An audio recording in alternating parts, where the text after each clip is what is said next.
마가복음 16장에 보면 부활절 아침, 그러니까 안식일이 지나고 예수님께서 무덤에 갇혀서 그 안식일을 보내고 부활하시던 그 아침에 세 명의 여인이 예수님의 묘지를 향해 갑니다. 막달라 마리아, 또 야고보의 어머니라고 불리는 마리아, 그리고 살로메, 이렇게 세 명이 예수님 시신에 향품을 바르는 것, 그러니까 장례를 치를 때 그때는 기름을 발랐는데 그걸 하지 못했어요. 그게 안타까워서 그걸 하기 위해서 향품을 들고 안식일 지난 지금으로 치면 주일이죠. 주일 아침에 일찍 해돋을 무렵에 무덤을 찾아갑니다. 그런데 흥미로운 것은 이들이 무덤에 가면서 걱정이 하나 있었어요. 예수님 무덤에 갇힐 때, 무덤에 묻히실 때 그걸 봤거든요. 큰 돌이 그 무덤 문을 막고 있는 그 현장을 목격했어요. 자기들의 힘으로는 도저히 열 수 없을 것 같은 큰 돌이었기 때문에 예수님 시신에 향품을 바르려면 그 돌을 옮겨야 되는데 돌문을 어떻게 옮겨야 되나 이걸 걱정하며 가는 거예요. 마가복음 16장 3절에 이렇게 되어 있습니다. 서로 말하되 누가 우리를 위하여 무덤문에서 돌을 굴려주리요 하더니. 근데 저들은 참 무모했어요. 이 여인들, 아리마대 부자 요셉이라는 사람이 예수님의 시신을 인수받아서 그 무덤에, 그 돌 무덤에 안치하고 그 문을 돌로 막아놓는 걸 봤거든요. 그리고 로마 병사들이 그 무덤 문을 지켰어요. 헤롯이 생각할 때 누가 훔쳐가면 안 되겠다. 그래서 그 병사들이 그 무덤 문을 지키는 그 현장도 봤거든요. 그러니까 돌문이 막혀 있고 병사들이 지키는 걸 알고 있었기 때문에 그 무덤에 간다고 해서 예수님의 시신에 향품을 바르는 일이 쉽지 않다는 거, 어렵다는 거 알고 있었어요. 그런데도 그들은 이른 새벽에 동트자마자 무덤을 찾아갔던 거예요. 다짜고짜, 그야말로 다짜고짜 찾아간 거예요. 거기 간들 무덤을 지키던 병사들이 순순히 그 무덤 문을 열어주겠습니까? 시신에 향품을 받으러 내버려 두겠습니까? 그걸 알면서도 간 거예요. 아무튼 여자들이란 생각이 없어요 라고 말하면 여자들이 화내시겠죠. 그런데 바로 그 대책 없는 여인들, 사랑하는 예수님이 제대로 장례의식도 치르지 못하고 무덤에 묻혀 계신 것을 너무나 안타까워한 이 여인들, 그 슬픔을 주체할 수 없어서, 그 전날은 안식일이니까 꼼짝달싹하지 못하고 어디 움직이지도 못하니까 그 하루 동안 안타까운 마음으로 기도하고 눈물을 흘리며 그 하루를 꼬박 지낸 다음에 새벽이 되자 서둘러 아무 대책도 없이 무덤을 찾아간 그 여인들, 이 대책 없는 여인들을 하나님은 부활의 첫 증인으로 삼으셨다는 거예요. 그 여인들 때문에 부활의 소식이 전해졌고, 그리고 그 여인들로 인해서 우리도 부활하신 예수님을 믿고 그리스도인이 된 거죠. 역사는 어쩌면 이렇듯 대책 없는 사람들로 인해 발전해 온 게 아닐까요? 무모하기 짝이 없는 사람들이 역사의 수레바퀴를 돌려왔어요. 그들의 역사의 지경을 넓혀온 거예요. 여러분, 리스크란 말 아시죠? 위험 요인. 어떤 일을 할 때 그 일이 실패로 끝날 가능성, 그 일을 실패로 이끌 여러 가지 요인들을 리스크라 그래요. 그래서 사람들은 리스크를 예측하고 대책을 세웁니다. 비즈니스를 할 때도 그렇고 또 주식을 할 때도 그렇고 어떤 리스크가 있나, 이거를 다 살펴서 상상할 수 있는 모든 리스크에 대한 대책을 세웁니다. 그래서 플랜 B도 만들고 플랜 C도 만들어요. 그래도 사고가 나고 위기가 오는 거예요. 칼 리처즈라고 하는 분이 리스크를 이렇게 정의했습니다. 아주 유용한 정의인 것 같아요. 당신이 모든 시나리오를 남김없이 점검한 후에 그때 남는 것이 리스크다. 그러니까 가능한 한 시나리오, 이런 일이 일어나겠지, 저런 일이 일어나겠지, 이런 어려움이 있겠지, 이런 걸 다 고려하고 다 생각한 후에 그래도 남는 게 리스크라는 거예요. 그런데 여러분, 역사는요, 이 리스크를 정확히 계산하고 예측하고 대비한 사람들에 의해서가 아니라 그 리스크에 대책 없이 무모하게 맞닥뜨린 사람들에 의해 역사는 발전해 왔어요. 똑똑한 사람들, 그 리스크를 정확히 계산한 사람들이 그 리스크를 피하려고 이렇게 저렇게 망설이고 주저하고 있는 사이에 무작정 그 리스크에 달려들어간 사람, 그것과 맞닥뜨린 사람, 그것을 기꺼이 감내한 사람들이 있었기에 세상은 그 한계를 넓혀가며 그 지경을 넓혀가며 새로운 세상을 열어왔던 거예요. 여러분, 이 여인들 예수님의 무덤을 찾아갈 때 어떤 어려움이 있는지 알고 있었지만 그 어려움 때문에 멈추지 않고 거기 간 거예요. 대책이 있어서 간 거 아니에요. 그냥 간 거예요. 그런데 부활의 증인이 됐죠. 이 무덤을 찾아갔던 여인들보다 30여 년 앞서서 또 한 번 무모하게 리스크를 무릅썼던 한 소녀가 있었습니다. 한 시골 청년과 정혼하고 정숙하게 혼인의 날을 기다리던 중에 이 소녀는 어느 날 갑자기 천사의 예방을 받습니다. 그리고 그 천사가 내가 아이를 가졌고 그 아이가 세상을 구원할 하나님의 아들이 될 것이다 라고 청천벽력 같은 소식을 전해줬어요. 그런데 이 소녀는 그 뜻밖의 소식 앞에 네라고 대답했어요. 무슨 소리예요? 내게 어떻게 그런 일이 일어날 수 있습니까? 나는 그거 받아들일 수 없어요. 이해할 수 없어요. 만약에 그게 사실이라면 나는 그냥 죽어버릴 거예요. 그렇게 얘기하지 않았던 거예요.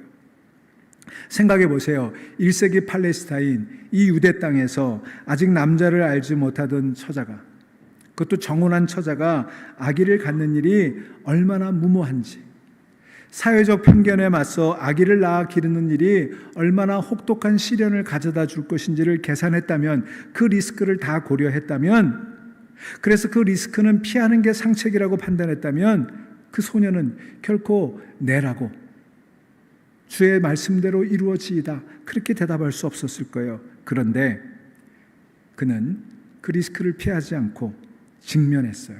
그 여인이 있었기에 오늘 우리는 예수 그리스도를 믿는 그리스도인이 된 겁니다. 어디 그뿐인가요? 하나님은 또 어떤가요? 왜 하필 세상을 구원할 메시아를 그런 무명의 시골 소녀에게 태어나게 하셨을까요? 여러분, 그것도 위험천만한 일이에요. 만일 그렇게 계획했는데 그 소녀가 못하겠다고, 안 되겠다고, 나는 차라리 어디로 사라져버리겠다고, 죽어버리겠다고, 나는 그 아이를 낳지 않겠다라고 했다면 하나님의 구원의 계획은 물거품이 되는 거 아닌가요? 그런데 하나님은 그 리스크를 무릅쓰고 그 소녀를 택하셨어요. 사실 우리가 부활절 이야기를 너무 놀랍게 받아들여요. 대단한 이야기죠. 위대한 사건이에요. 그런데 이 부활절 사건만큼, 아니 그보다 더 위대한 사건을 저는 성육신 사건이라고 생각합니다. 하나님이 육신이 되어 이 땅에 오신 사건. 여러분, 하나님이 어린아이가 되어서 이 땅에 오신 사건 정말 매력적이지 않습니까? 여러분 생각해 보세요. 세상에 커지는 일이 쉬울까요? 작아지는 일이 쉬울까요? 여러분, 작은 사람이 큰 것에 자기를 맞추는 게 쉬울까요? 큰 사람이 자기 자신을 작은 것에 맞추는 게 더 쉬울까요?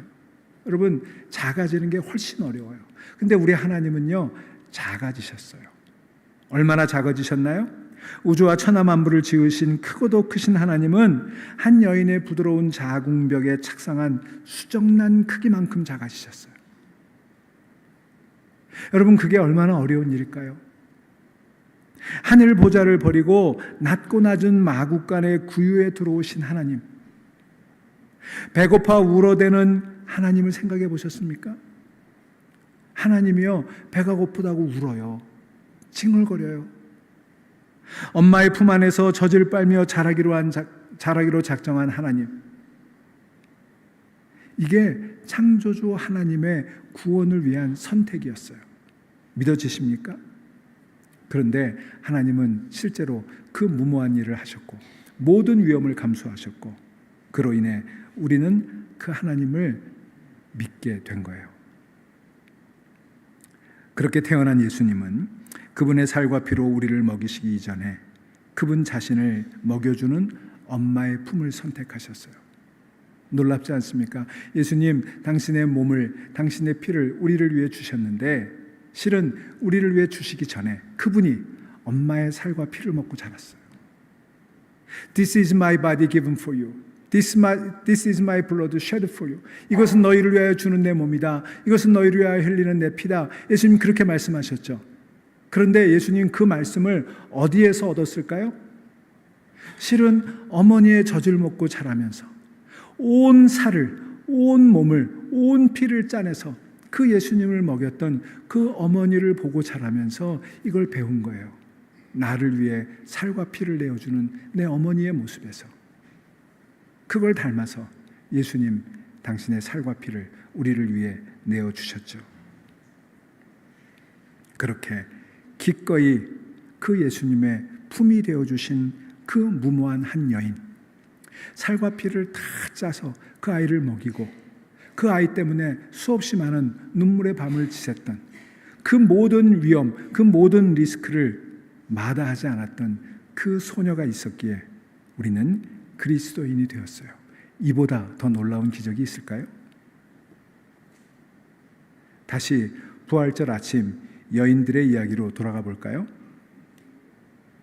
여인들은 손에 향품을 들고 무덤을 향했습니다.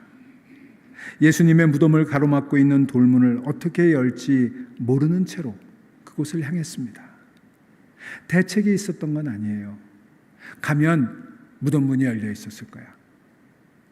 하나님이 천사를 보내서 무덤 문을 열었을 거야. 병사들은 잠들었을 거야. 예수님은 부활하셨을 거야. 무슨 이런 계산한 거 아니에요. 그렇게 믿었던 거 아니에요. 그냥 가야 되겠다. 가고 싶다. 그렇게 생각한 거예요. 어떻게든 예수님의 몸에 향품을 바르고 그분의 장례를 제대로 치러드려야 되겠다. 그렇게 하지 않고는 내 슬픔을 견딜 수가 없다. 그렇게 생각했을 뿐이에요. 여러분, 그게 저들의 진심이었어요. 여러분, 저들이 부활의 첫 증인이 될 수 있었던 건 다른 거 아니에요. 그 진심 때문이었어요. 여러분, 진심 하나 있으면 되는 거 아닌가요?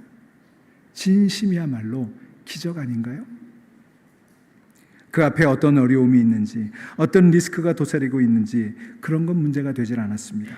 그저 그렇게 그 현장에 나타나는 것만으로 충분했어요. 여러분, 그게 신앙이에요. 여러분, 믿음 다른 거 아닙니다. 가보는 거예요. 될지 안 될지 모르지만 가보는 거예요. 해보는 거예요. 실패할 줄 알면서도 해보는 거예요. 제가 얼리 리타이어를 하겠다고 하니까 은퇴 준비 다 된 모양이라고 반문하시는 분들이 있더군요. 하나도 안 됐습니다. 또 어떻게 그렇게 무모한 결정을 할 수 있느냐 걱정하시는 분들도 있습니다. 지난 주일날 저녁에 저하고 가까이 지내는 몇몇 동료 목사들이 저희 집에 찾아왔습니다. 대화 중에 한 친구가 너무 무모한 거 아니냐 그렇게 이야기를 하니까 다른 한 친구가 이미 목회를 시작한 때부터 무모했다 이렇게 얘기를 하더군요. 그 말이 제 가슴에 와 박혔어요. 이 시대에 목회를 하는 것이 무모한 거였구나. 그리고 잠시 생각해 보았습니다. 제 인생 자체가 어쩌면 무모한 인생이었습니다. 솔직히 저는요 그렇게 대범한 사람이 아니에요. 제가 되게 소심해요. 여러분 모르셨죠? 저는 모험을 즐기는 사람도 아니에요. 저는요 놀이공원 롤러코스터도 못하는 사람이고요, 사다리도 3단 이상은 못 올라가는 사람이에요. 그렇게 소심한 사람이에요. 그런데 그런 제가 걸어온 길을 돌이켜보니까 의도하지 않았는데, 그렇게 하려고 했던 거 아닌데 사실은 참 위험한 길을 걸어왔어요. 80년대 초반 대학에 들어가 서슬퍼런 독재 정권에 맞서 싸우겠다고 대학을 박차고 나온 일도 무모한 일이었습니다. 다시 신학교에 들어가 목회의 길을 가던 제가 10년 부목사로 안정된 한국에서의 목회를 뒤로 하고 나이 40에 아내와 아이들 둘 데리고 덜컥 미국으로 유학 왔던 것도 참 무모한 일이었어요.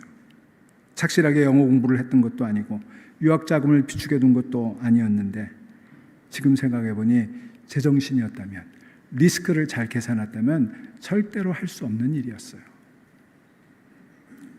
그리고 10년 전 건축 재정이라고는 한 푼도 없는 중앙교회가 지금의 이 건물을 구입하고 여기로 성전을 이전하겠다고 결정했던 것도 무모한 거였어요. 그런데 우리는 그 무모한 일을 아주 은혜롭게 성공적으로 이루어냈지요. 팬데믹으로 모든 교회가 문을 닫고 온라인 예배로 전환되고 한 번도 경험해보지 못한 공포스러운 시간을 지날 때, 그래서 교회들도 아무것도 하지 않고 겨우 온라인 예배를 드리고 있을 때 우리는 이렇게 있을 수 없다 생각을 하고 교회 재정의 10분의 1을 어려운 이웃을 위해 사용하기로 하고, 또 가게 문을 닫았거나 해고된 교인들에게는 지원금을 주기로 결정한 우리 교회의 결정은 사실은 무모한 결정이었어요. 어떤 교회도 감히 아무것도 하고 있지 못할 때 우리는 그 팬데믹 와중에 마스크를 끼고 매주일 쉘터로 어려운 이웃 동네로 찾아다니면서 생필품을 나눠주고, 노인 아파트를 찾아다니면서 음식을 대접하고, 선교지에 양식 헌금, 특별 헌금을 보내고, 선교와 구제에 오히려 평소보다 2배나 되는 재정을 사용하기로 했던 것, 그건 무모한 일이었어요. 그런데 우리는 그 일을 아주 은혜롭게 해내지 않았습니까? 선교사 한 분도 제대로 후원하지 못하던 우리 교회가 13분의 선교사님을 후원하고 동역할 수 있게 된 것, 사실은 상상도 못했던 일이에요. 그저 2분 후원하면 좋겠다라고 조심스럽게 시작했던 일이었는데, 이제는 전 세계 13분의 선교사님을 후원하고 그들과 활발하게 동역을 하는 그런 교회가 되었습니다. 지난 1월 선교사님 20분을 초청해서 7박 8일 선교 대회를 개최한 것도 무모한 일이었죠. 우리 교회 형편으로는 도무지 감당할 수 없어 보이는 그런 일이었지만, 여러분 다 경험하셨듯 우리는 너무도 감정적으로 그 선교 대회를 성공적으로 치러냈습니다. 애틀란타의 교회가 지역사회의 어려운 이슈에 침묵할 때 우리는 지역사회를 향해 문을 열었습니다.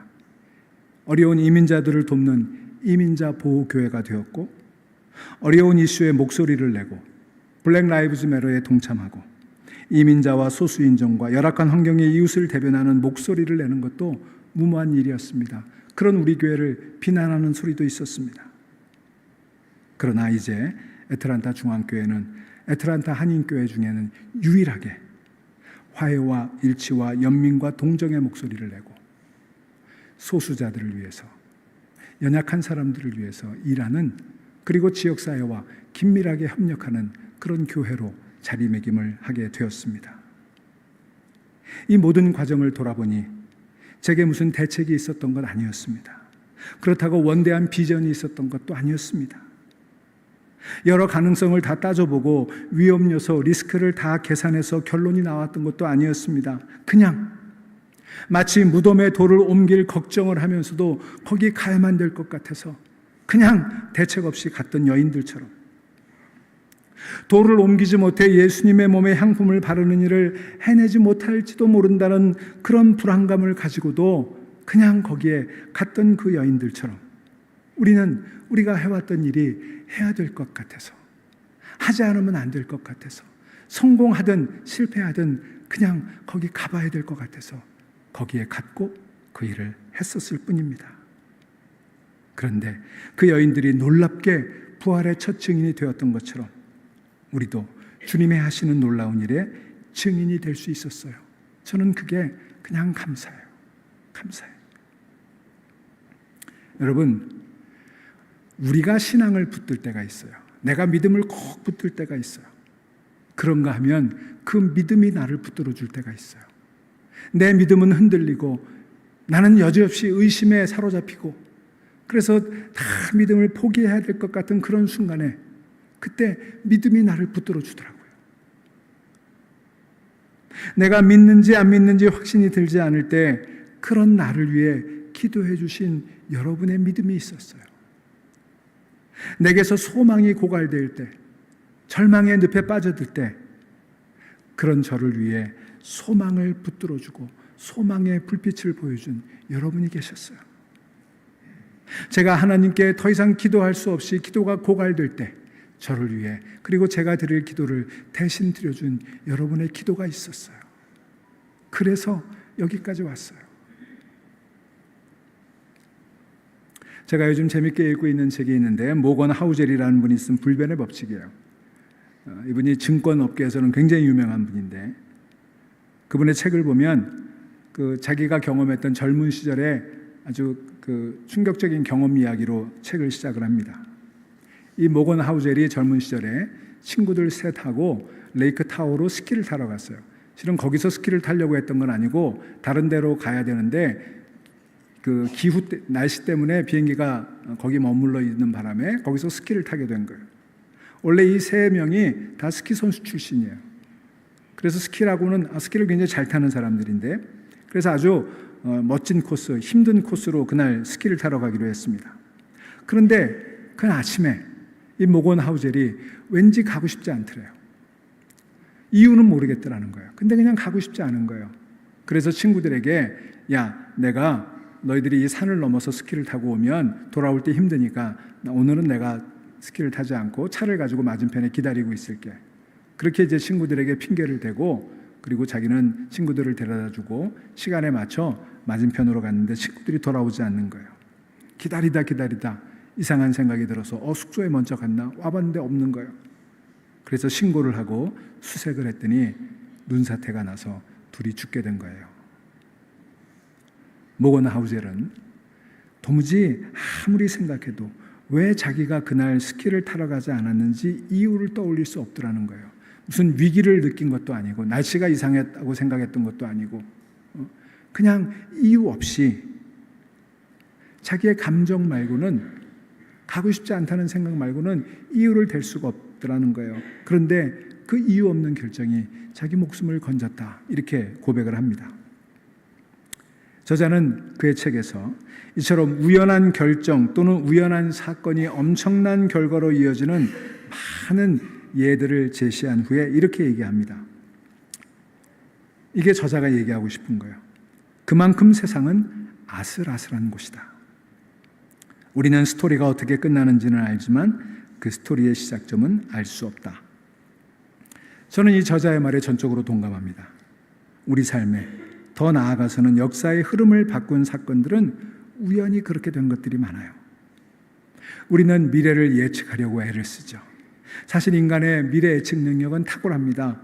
그러나 그렇게 탁월한 능력을 가지고 미래를 예측해 보지만 우리는 뜻밖의 일, 전혀 예측하지 못한 실은 사소해 보이는 일들로 모든 것들이 바뀌고 어떤 일들은 좌절이 되기도 하고 어떤 일들은 성공을 하기도 하는 거예요. 여러분, 우리가 사는 이 세상, 모건 하우젤이 말하는 것처럼 아슬아슬한 세상이에요. 제가 이 단어에 탁 시선이 갔어요. 아슬아슬한 세상. 여러분, 이민의 삶이 얼마나 아슬아슬합니까? 여러분, 살아오면서 하루라도 마음 편하게 발 뻗고 잔 날이 있나요? 늘 아슬아슬하잖아요. 저는 목회처럼 아슬아슬한 일도 없다고 생각합니다. 누가 이랬어요. 목사가 된다는 건 항상 최선을 요구하고 그리고 더 조금 요구하는 거다. 참 버거워요. 저는 목회, 특히 이민교회 목회는 살얼음판을 걷는 것 같다고 늘 생각해 왔습니다. 언제 어떻게 무너질지 모르는 거예요. 우리는 그런 불확실성의 시대를 살고 있고 저는 그 불확실성의 시대에 가장 불완전한 이민 목회를 22년 넘게 해왔습니다. 그 아슬아슬한 일들을 거쳐서 여기까지 온 것 생각해보니 나의 결정이 아니었어요. 내 노력이 아니었어요. 하나님의 은혜였어요. 그리고 저는 지금 이 시점은 우리 교회에 중요한 변화가 필요한 시기라고 그렇게 결론에 도달했습니다. 우리 앞에는 많은 리스크가 있습니다. 여러 가지 분석을 하고 대책을 마련할 수 있겠습니다만 그렇다고 그 문제가 다 해결되리라는 보장은 없습니다. 사실 우리가 충격적인 사건 앞에서 당황하는 건 대비책을 세우지 않았기 때문이 아니에요. 쉼없이 노력하며 모든 시나리오를 아주 완벽하게 검토한 가장 똑똑한 사람도 실패하지 않습니까? 가능하다고 여겨지는 모든 상황에 대비책을 세우고도 전혀 상상하지 못한 일에 급습을 당하는 게 우리 인생이에요. 교회도 마찬가지예요. 이제 우리 중앙교회는 그 변화의 길을 걸어갈 작정입니다. 무조건 잘 되겠지, 이런 낙관은 금물이에요. 저는 그렇게 생각하지는 않습니다. 하나님이 다 해주시겠지. 여러분 아시잖아요. 우리 하나님 좀처럼 안 움직이시는 분인 거. 우리는 그냥 누가 무덤에 돌을 옮겨줄까를 걱정하며 가게 될 거예요. 그러나 그런 의심과 불안과 두려움을 안고 그냥 가볼 거예요. 여전히 불확실하고 여전히 살얼음판을 걷는 것 같을지라도 여러분 그 길을 가셔야 합니다. 그 길을 가게 될 거예요. 그리고 그 길 끝에 우리 주님이 그 여인들을 부활의 증인으로 만들어 주셨듯 하나님의 놀라운 역사의 증인으로 여러분을 삼아 주실 줄 믿습니다. 저는 이제 중앙교회에서 목회를 마감하면서 오늘 읽은 빌립보서의 말씀을 묵상했습니다. 내가 너희를 생각할 때마다 나의 하나님께 감사하며. 이 말씀은 제 마음을 그대로 담은 말씀이에요. 내가 너희를 생각할 때마다. 여러분 그거 아세요? 여러분 한 분 한 분이 저에게는 축복이었어요. 제가 중앙교회 담임 목사로 하는 많은 일들이 있었습니다. 설교하고 가르치고 행정하고 선교하고 지역사회 일하고 여러 가지가 있었지만 여러분 저에게 가장 소중한 일이 뭐였을까요? 그건 여러분들을 위해 기도하는 일이었어요. 여러분들을 생각하는 거였어요. 목회자로서 부족한 점도 많았고 모든 기대에 다 부응하지 못한 때도 있었지만 여러분을 생각하고 여러분을 기도했던 것만큼은 기억하셔도 좋을 것 같습니다. 여러분이 아플 때, 여러분이 어려움에 직면했을 때, 여러분이 헤어나올 수 없는 구덩이에서 방황할 때, 도무지 풀리지 않는 이민 이슈들로 괴로워할 때, 그 괴로움을 여러분만큼 겪지는 못했을지 모르지만 여러분을 생각하며 하나님께 기도하는 일이 저의 가장 소중한 일이었어요. 여러분도 마찬가지셨겠죠. 여러분의 기도와 사랑, 인내와 용납이 오늘 저를 만들지 않았겠습니까? 그래서 저는요, 제가 한 여러 가지 일들보다 그냥 여러분과 함께한 시간들이 저에게 축복이었다고 그렇게 믿습니다. 빌립보서 1장 6절, 오늘 본문 6절은 이렇게 말합니다. 너희 안에서 착한 일을 시작하신 이가 그리스도 예수의 날까지 이루실 줄을 우리가 확신하노라. 여러분, 저는 오늘 목회의 자리에서 내려오지만 하나님께서 우리 교회 안에서 시작하신 착한 일은 결코 멈추지 않는 것을 믿습니다. 새로운 리더십이 세워질 것이고 교회는 또 다른 모습으로 자라갈 것입니다. 그 변화의 시간에 하나님은 여전히 일하실 것입니다. 제가 칼럼에도 소개했지만 누가 목사님만한 분이 또 어디 있을까요? 예, 저만한 사람은 없을 거예요. 저보다 조금 작은 사람이 오겠죠. 하지만 그분을 통해서 하나님이 일하실 거예요. 주께서 이루시리라. 오늘 바울은 빌립보 성도들을 자기 가슴에 품었다고 고백합니다. 저 역시 여러분과 함께한 시간 동안 기쁠 때나 슬플 때나 서로를 품어주는 사랑의 교제를 배웠습니다. 그러니 여러분 앞으로도 서로를 아끼고 함께 예배하며 세상을 향해 그리스도의 사랑을 전하는 그 아름다운 모습을 지속해 가실 수 있기를 간절히 축원합니다. 이 사랑이 계속 이어져 이 교회가 더욱 풍성한 열매를 맺는 공동체가 되기를 간절히 소망합니다.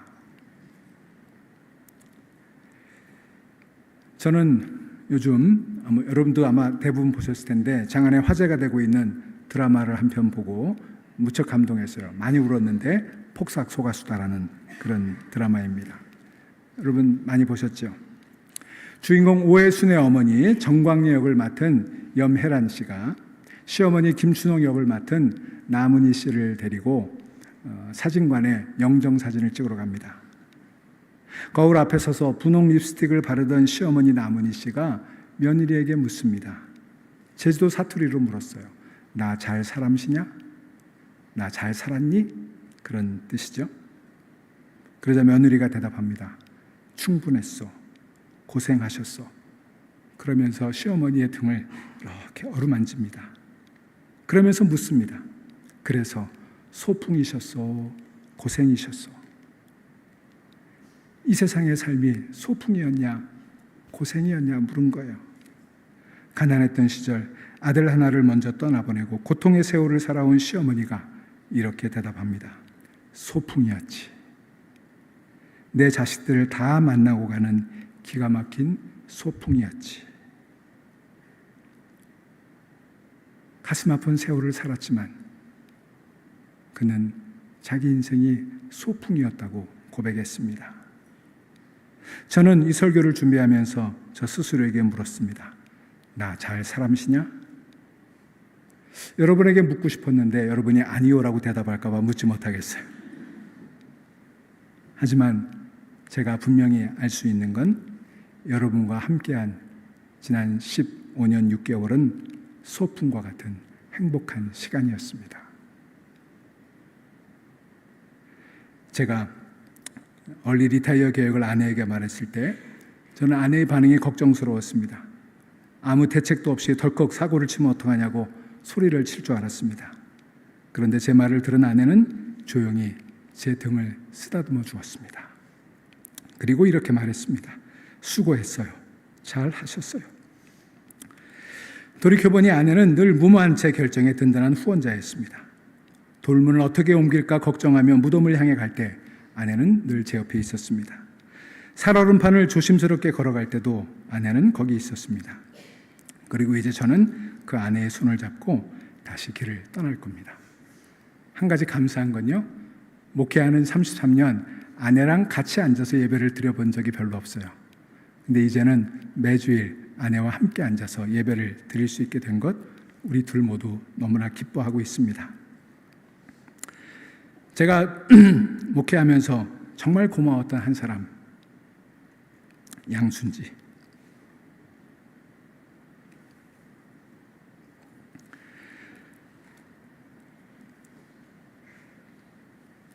제가 33년 아내와 함께 걸었던 목회의 길을 마치면서 처음이자 마지막으로 제 아내의 이름을 예배 시간에 불러보려고 합니다. 여러분, 제 아내에게 박수 한번 해주시면 어떨까요?